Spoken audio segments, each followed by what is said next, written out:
সুপ্রভাত, Radhe Radhe. Welcome back to my YouTube channel Upendra travel vlog. তো আজকে নতুন পর্ব আপনাদের সবাইকে স্বাগতম। আজকে আমি এখন চলে এসেছি রামেশ্বরমে। এই আমার পিছনে হচ্ছে রামেশ্বরমের একটা গলিতে আছি আমি এখন। আর এখন আমরা যাচ্ছি একটা অটো বুক করে সবাই মিলে। তো এখন একটা অটো বুক করে আমরা যাচ্ছি সাইট সিন করতে, যেখানে এখন আজকে যাচ্ছি আমরা ধনুষকড়ি, তারপর যেখানে সুনামি এসেছিলো সেই প্যালেসটা, তারপর হচ্ছে যে রাম মন্দির, সীতার মন্দির, লক্ষ্মণ তীর্থ, তারপর হচ্ছে বিভীষণ মন্দির, সব কটা যাচ্ছি। তারপর এই সমস্ত সাইট সিন করতে মোটামুটি বললো 2.5 থেকে 3 ঘন্টা লাগবে। আর আমরা যাচ্ছি টোটোতে করে, এই অটোতে করে, অটো বুক করেছি। আর একটা অটো 1200 টাকা করে নিচ্ছে। তো চলুন, আপনারা কিন্তু অবশ্যই এখানে যদি অটো ভাড়া করে ঘুরতে চান তো অবশ্যই ঘুরতে পারেন। আর এবং আপনারা অবশ্যই কিন্তু দরদাম করে নেবেন, কারণ অটো অনেক বলবে, তো আপনাদেরকে দরদাম করতে হবে। আর আমাদের হচ্ছে হোটেল করে নিয়েছি আমরা, হোটেলে 4 বেডরুম 1500 টাকা করে নিয়েছে। তো 1500 টাকা করে। আর এই দেখুন আমার পিছনে হচ্ছে অগ্নিতীর্থমের গেটটা, ঠিক আছে? এই যে আমার পিছনে এটা হচ্ছে অগ্নিতীর্থমের গেট, আর আমার পিছনে হচ্ছে সমুদ্র। সব দেখাবো আপনাদেরকে। চলুন ঘুরি, প্রথম সাইট সিনে যাই, যে আপনাদেরকে আবার বলছি প্রথম সাইট সিন আমাদের ধনুষকড়ি হতে চলেছে। তো চলুন ধনুষকড়ি দেখে দেখা হচ্ছে আপনাদের সাথে। তো এখন আমরা চলে এসেছি বিভীষণ টেম্পলে, আমাদের ফার্স্ট সাইট সিনের ডেস্টিনেশন। আর এই বিভীষণ টেম্পল ধনুষকড়ির একদমই পাশে, মানে প্রায় 2-3 কিলোমিটার পাশেই। তো তাছাড়া প্রথমে বিভীষণ টেম্পল চলে এলাম, তারপর এরপর যাবো ধনুষকড়ি। চলুন ঘুরে আসি, তারপর আপনাদের বলছি। এই দেখুন বিভীষণ মন্দিরের লাইন, মন্দিরে ঢোকার লাইন জিগজ্যাগ করে। ভিড় ভালোই আছে এখানে। আর এই হচ্ছে ভিউ বিভীষণ মন্দিরে। আর আমরা যাব ধনুষকড়ি ওই পাড়ে, একদম ওই দিক দিয়ে, ওই দিকে হচ্ছে ধনুষকড়ির রাস্তাটা। আর এই হচ্ছে ভিউ, দেখুন ভালো লাগছিল। বেশ ফটো তোলার জায়গা আছে, ফটো তুলতে পারেন আপনারা। চলুন ভিতরে যাই, দিয়ে বেরিয়ে আসি, দিয়ে আপনাদেরকে বলছি কি আছে না আছে সমস্ত ডিটেলস জানাচ্ছি। আপনারা সবাই দাঁড়িয়ে আছি লাইনে। পয়সাটা কোন মন্দির এসছি আমরা? বিভীষণ মন্দির, হ্যাঁ। আর এই যে জিগজ্যাগ লাইন বহুত বড়, এদিকে এরিয়াটা ছোট লাইনের, কিন্তু এই জিগজ্যাগ করে ঠিক আছে, ভালো বেশ কন্ট্রোলে রেখেছে মানুষজনদেরকে। যাই ভিতরে ঢুকি। এইমাত্র ঘুরে চলে এলাম বিভীষণ টেম্পল। আর ভিতরে যেমন দেখালাম লাইনটা, সেই রকম লাইন। আর ভিতরে ক্যামেরা অ্যালাউ ছিল না, তার জন্য ভিডিও করিনি আর ফটোগ্রাফিও করিনি। তো ভিতরে বিভীষণ, রাম, লক্ষ্মণ, সীতা, হনুমানজি সবারই মূর্তি ছিল, তো সেটারই দেখার বিষয়। তো আপনারা যদি আসেন তো অবশ্যই এই মন্দিরটি ভিজিট করে যাবেন। চলুন পরবর্তী ডেস্টিনেশনে যাওয়া যায়। আমি চলে এসেছি আমাদের সেকেন্ড ডেস্টিনেশন ধনুষকড়ি। আর ধনুষকড়িরই আরেকটা জায়গা হচ্ছে যেখানে সুনামি এসেছিল 1964-এ, আর পুরো জায়গাটা ধ্বংস করে দিয়েছিল। কিন্তু তারপর থেকে আর বানানো হয়নি জায়গাটা। এটা একটা টুরিস্ট স্পট হিসাবে রেখে দেওয়া হয়েছে। 1964 সালের 22 এবং 23শে ডিসেম্বর দুদিন ধরে সুনামি এসেছিলো এই এলাকায়। তো সেই জন্য ধ্বংসাবশেষগুলো, আর ধ্বংসাবশেষগুলো আমি ব্যাক ক্যামেরা থেকে আপনাদের দেখাচ্ছি। এই দেখুন এটা, চলো যেতে থাকি। এখানে দোকান বসিয়ে দিয়েছে, ধ্বংসাবশেষ কি দেখবো, দোকানই দেখতে হবে মনে হচ্ছে। এই যে এইদিকে মানে ভাঙা এগুলো দেখছেন না, এই দেখুন চলে এসেছি এরপর মেন যেখানে জায়গাটা। এখানে বলছেন এই সামনে টেম্পল আছে একটা, চলুন টেম্পলে যাব। আর এরকমই কিছু এলাকা, পুরো ধ্বংসাবশেষ তো নেই টোটালি, তো কিছু কিছু জায়গা যেগুলো রয়েছে, যেমন এইদিকে এইদিকে। তো এই জায়গাটা বলা হয় নাকি এইদিকে আগে নাকি আগে শহর ছিল নাকি, একটা শহরের মতো মানে ছোটখাটো এলাকা। তো সেগুলো এই দেখুন ভিতর পুরো ভেঙে গেছে। আর এই দেখুন ভিউটা এখানে দূরের দেখুন, ওই ডিপ কালারের। আর এটা আমাদের সামনে, মানে মাঝখানে রাস্তা চলছে আর দুদিকে আমাদের সমুদ্র। আর এটা একটা টেম্পল হচ্ছে, এটা একটা মন্দির, মানে হচ্ছে শিবা মন্দিরই বটে। ये शिवा टेम्पल है ना? এটা শিব ঠাকুরের মন্দির। দেখুন আমি দেখাচ্ছি, ভিতরে ঢুকবো।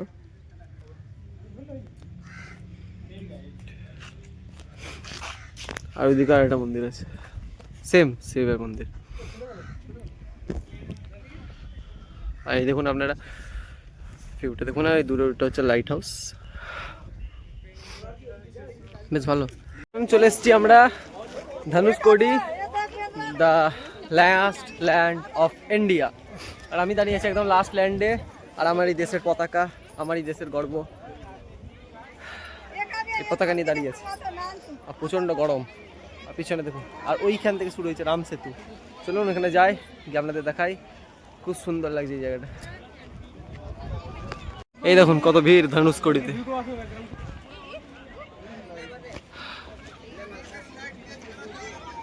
এদিকে সবাই পতাকা নিয়ে ছবি তুলছে, এইদিকে স্নান করার জায়গা আছে, আর ওই জায়গাটা হচ্ছে রাম সেতু স্টার্টিং।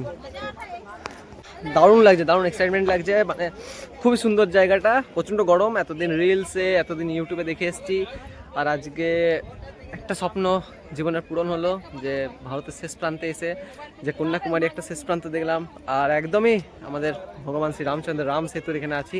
তো খুবই সুন্দর লাগছে, খুবই, মানে আমি বলে বোঝাতে পারবো না, এতটাই আমার ভালো লাগছে জায়গাটি।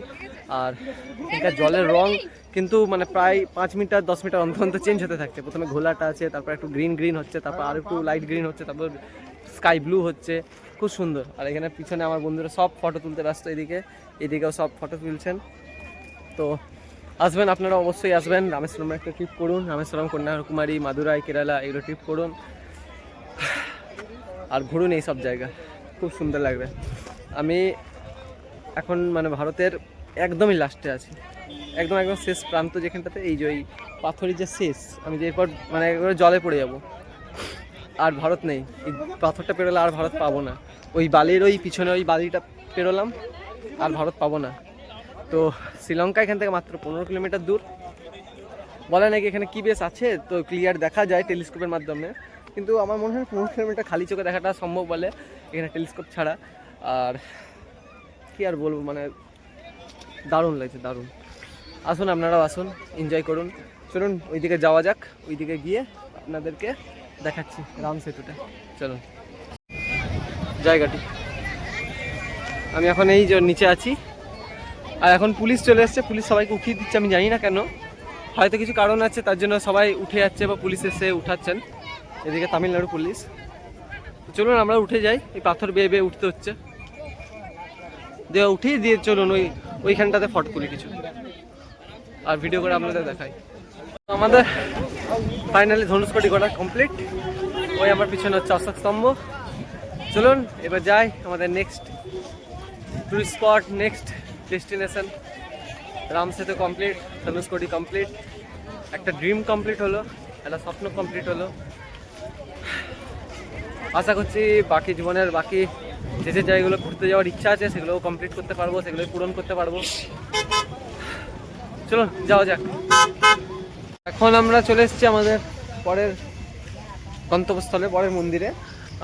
3টে একসাথে এক জায়গায়, রাম কুণ্ড, আর হচ্ছে রাধাকৃষ্ণ টেম্পল, আর রাম মন্দির। আসুন আপনাদেরকে ব্যাক ক্যামেরা থেকে রামকুণ্ড দেখাই।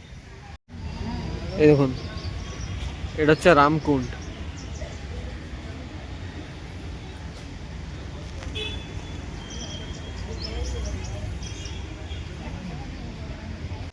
রামকুণ্ডের জলটা প্রচণ্ড নোংরা, পুরো শ্যাওলা জমে গেছে।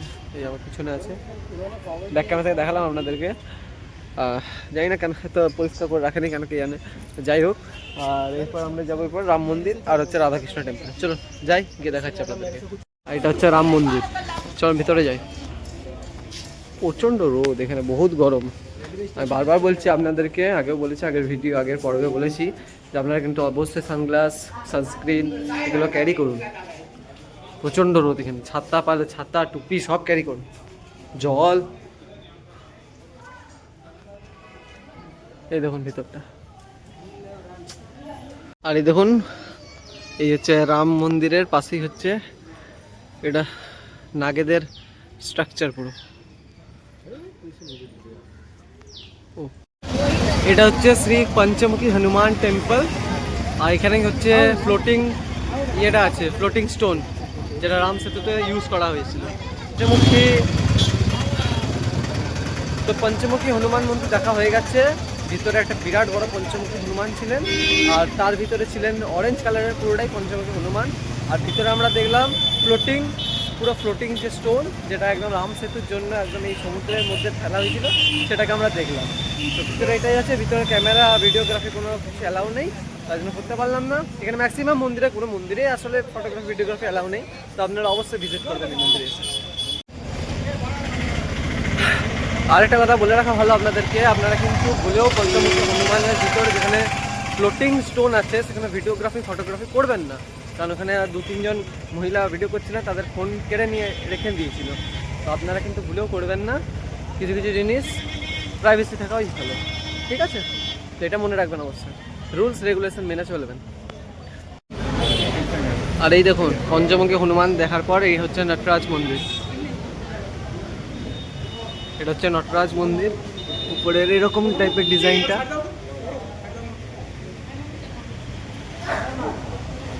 আর এটা হচ্ছে ফ্রন্ট গেটটা, দুই হাতি গার্ড করে আছে।